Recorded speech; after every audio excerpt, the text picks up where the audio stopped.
The sun's out. What? Am I serious? What can I say, man? Sometimes. So, chest day. I think this is day 80? Perhaps day 80? Woke up at 250 again. Jesus Christ. But whatever, we're heavier than we started, even though we had a little bit of backtracking for the last few weeks. I'm telling you, 260. That'll be the end of this. That'll be the end of this series, whether or not you believe it. So, chest. We'll start off with some variety of bench. I don't know what I want to do. Dumbbell or barbell.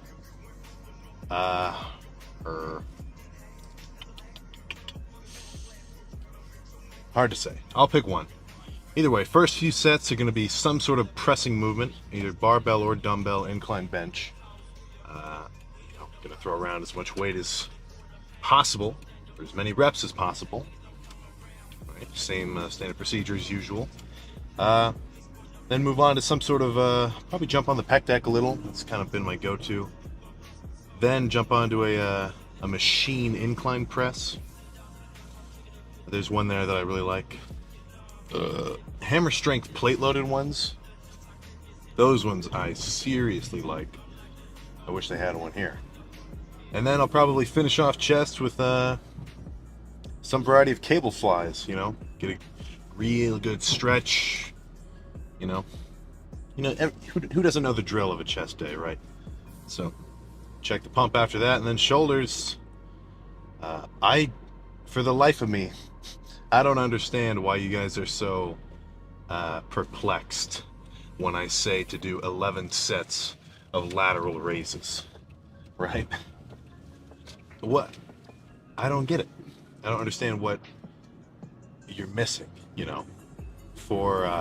So the basic gist of most muscle groups, calves are a little funky because you walk on them all day, but the basic gist that you should be following for all muscle groups is work them out twice per week, and your total amount of volume should be split evenly, adding up to about 20-ish sets per week, right? So you do the math. That means for each muscle group, you should do about 10 sets per workout, right? That's based on whatever sort of science, mumbo jumbo, whatever. But I mean, in more of a direct cause and result, that's what I've been doing this whole fucking time. And again, it's pretty much about right, because if you do 10 or 10-ish sets, and they're actual real sets, you're going hard, you should be pumped by them. And there's no point pushing past, your peak pump, right? If I were to do this chest workout, and I were to get to 11 sets like I'm going to, I'd pretty much be fully pumped right then. If I were to try to do 11 more, I'd end up losing my pump, just fatiguing myself, and, building up all sorts of lactic acid, whatever. I don't know, I'm not an exercise physiologist, but there'd be no point. Once you're fully pumped and you've lifted a lot of weight, that's pretty much it. So, shoulders, just fucking 11 sets of lateral raises, and 11 sets of a combination of rear, dude, holy fuck, am I having a stroke? Rear delt exercises. Reverse pec deck, bent over flies, or bent over lateral raises, face pulls. As long as you can feel a good squeeze in your rear delt, that's all you gotta do. So, enough of this mumbo jumbo. Let's slam this pre and get in there. Whew. Jeez. And going heavy on on that first set of incline barbell definitely set the tone for that lift. Holy crap. I feel like I'd get fucking dress coded for this much cleavage. Whew. The waist of this shirt does not stretch. Like, it only goes this wide, so I gotta try not to fucking rip it when I take these, when I take it off.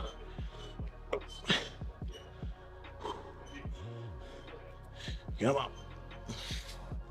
Dude, holy fuck, I can't even get this fucking shirt off.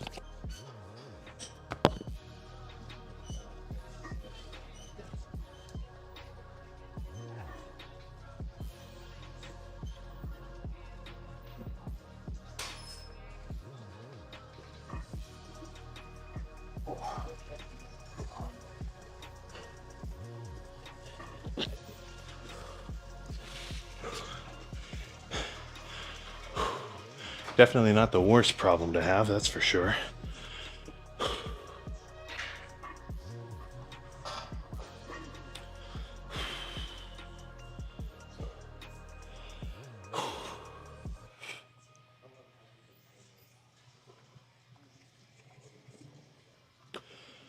Holy shit.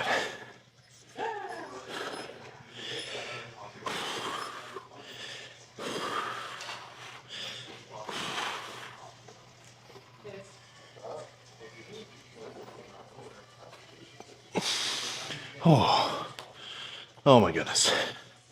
Well, not really much else to say other than that I feel like my skin is about to just rip open and reveal the muscle fibers beneath. Oh my goodness. All right, well, let's just move on. Yeah. All right. So, not much commentary for shoulders, but, you know, pretty much just did as much weight as you saw for the face pulls for the 11 sets, you know, good squeeze. And then I just threw around the 50s for side laterals, did about 10, 12-ish reps, 11 sets. And I mean, even just through the shirt, they're fucking pumped to hell. So let's see what it looks like.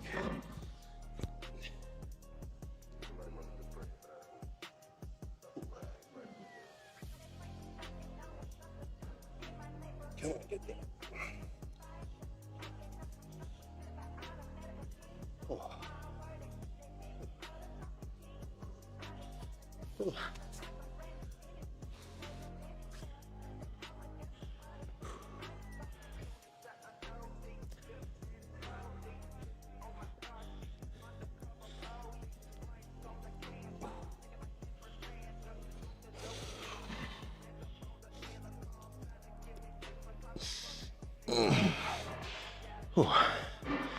There's no mirror in front of me. I can't really see what I'm looking at, but they certainly feel pumped.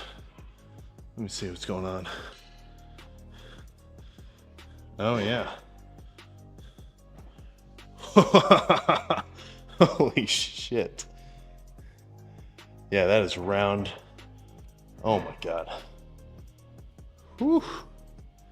So, like I said, well, I didn't say it, but shoulders, you're definitely going to want to emphasize the rear delts and the side delts.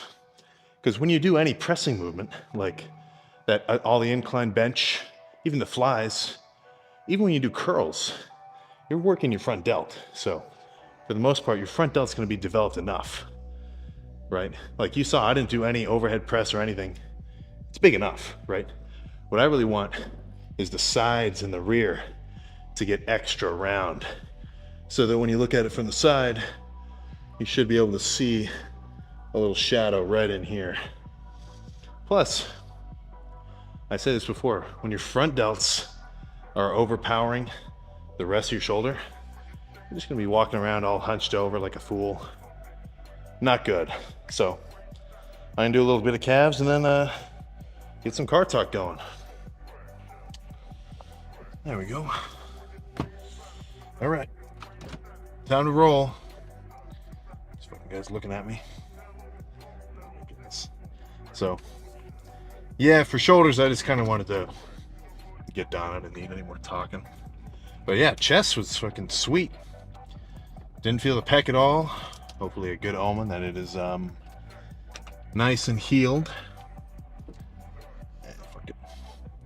And then shoulders, I mean, Jesus. When I look back at the clip, oh my God. Having big shoulders, that gives you a very, what's the word I'm thinking of? A very pronounced look, I will say. Especially when they're just like poking at the sleeves. Oh my God. But yeah, killer lift. Ready to go home and eat. Oh, freaking cop next to me. Make sure I have my lights on. So, I mean, again, with shoulders, just I can understand why people would get bored. Like, oh, 11 sets of side lateral raises? That sucks. That's too much. Same kind of logic when people don't like arm day. You know, oh, it's just a bunch of curls and push downs. Oh, it's so boring. I don't know, man. You got the wrong mindset. As far as I'm concerned, that just means you don't have to put too much thought into it. You know, you just get to sit there, listen to music, play on your phone a little bit in between sets, and then fucking just hit the weight every minute or two. So I don't mind it. You know, if you could build every muscle just by doing one exercise for the whole workout, you know, and going hard on it, shit, why wouldn't you want to do that? But, you know, different muscles have a little bit more required depth to the approach to their training, right? Like chest, I would not want to do all pressing movements, because then I would miss out on the squeeze from flies. And on the opposite, I wouldn't want to do all flies, because then I would miss out on the tension from the pressing. But with something like shoulders, you know, all they need is a bit of weight stimulus and a pump, and they'll grow, as long as you feed them.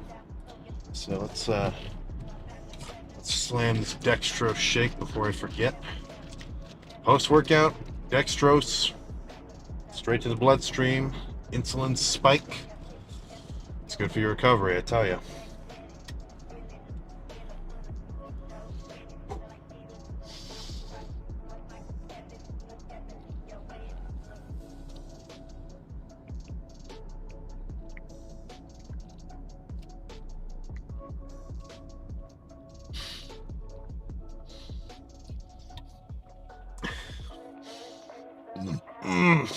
Oh. Oh. God. Tell you what, hits your stomach like a brick, but it's good for you. Very good for you. So, let's think. Again, it's been a little while since I've referenced it, but I don't understand why people ask me what the split is. I mean, if you just look at the upload schedule, you see it, right? Chest and shoulders. What did he do the day before this? Well, let's see. Let's look at the last upload. Legs. Oh, what the hell did he do before that? Arms. Okay, what did he do before that? Back. Right? It just seems like a foolish comment. But one thing that is a little bit more valid is, Sam, do you take any rest days? Do you take any rest days? No. I do not have a planned rest day. As far as I can tell, man, your body can handle a significant amount of, what do you call it? So let's just say stress. You know, working out, you are stressing your body. But, you know, I will say that you have to work up to that, right? If you're a new lifter, if you just started out going to the gym out of nowhere, and you do push-pull legs, so you go in, you do a push day, you do a pull day after that, and then you do a leg day, you may need a rest day for sure, because like you're new to this stimuli. But you know, this whole time that I've been training ever since the beginning, right? It's pretty much, you know, you wake up, You eat food, you go about your day, and then you train. And then it just repeats, right? Train every fucking day. Uh, I don't know, I couldn't tell you the exact percentage, but like over the last probably 4.5 years that I've actually been like going to the gym lifting, I'd say, oof, I definitely don't think you could find more than maybe, I don't know. I really couldn't tell you, but like at least 95% of those days I've been in the gym, like especially in the beginning, I mean, I would not miss a workout for anything. Now, of course, if I like have to stay home and study for something really important, or uh, if I'm like really tired, like I can tell that the muscle I was going to hit is still actually sore, then sure, maybe take a rest day. But for the most part, if you eat and sleep responsibly, you're going to recover enough that you'll be able to train the next day. You know. Now, a good way to think about a lot of stuff is to take it to the extremes, right? If my whole let's say lifting journey, I was taking rest days all the time, going to the gym maybe 3 times a week, 4 times a week average, would I have the same amount of gains? Probably not. I would say probably not. Because, I mean, having a rest day per week versus going in every day, it's probably not going to change your results that much. But just the change in your attitude and your intensity towards the gym, if you actually manage to build up the discipline to go every day, it's just going to be a better case scenario, right? Now, in terms of the split, again, it just makes sense why you wouldn't have a rest day, right? If you work, I just did chest and shoulders, right? I'm not going to hit chest and shoulders again for 3 days. So my chest and shoulders get 3 days to rest, right? They're not being worked. They get to recover from all the damage that I just caused. So unless for whatever reason I'm like really out of it sick, or like beyond fatigued for whatever random reason, I'd rather go to the gym, man. Right? You're going to be better off thinking to yourself, do I really need a rest day? Am I just being lazy? Am I just being lazy? Am I just a little bit tired and not really feeling into it? Right? You got to be able to recognize that versus, okay, I'm legitimately fatigued. My body will do better if I give it time to rest. Right? And those two scenarios are not interchangeable. Right? Like the guy who takes a rest day because he's tired a little versus the guy who takes a rest day because he actually knows that he needs it. It's like the difference between those two is a considerable amount of lifting experience. But rest days, man, who needs them? Who needs them? Just go to the gym, man. Just get in there. Whoa, everybody's turning. So I'm gonna go home, take my vitamins, eat a few more calories, and then I'm going to bed. So back day tomorrow should be a filthy pump. I'll see you then.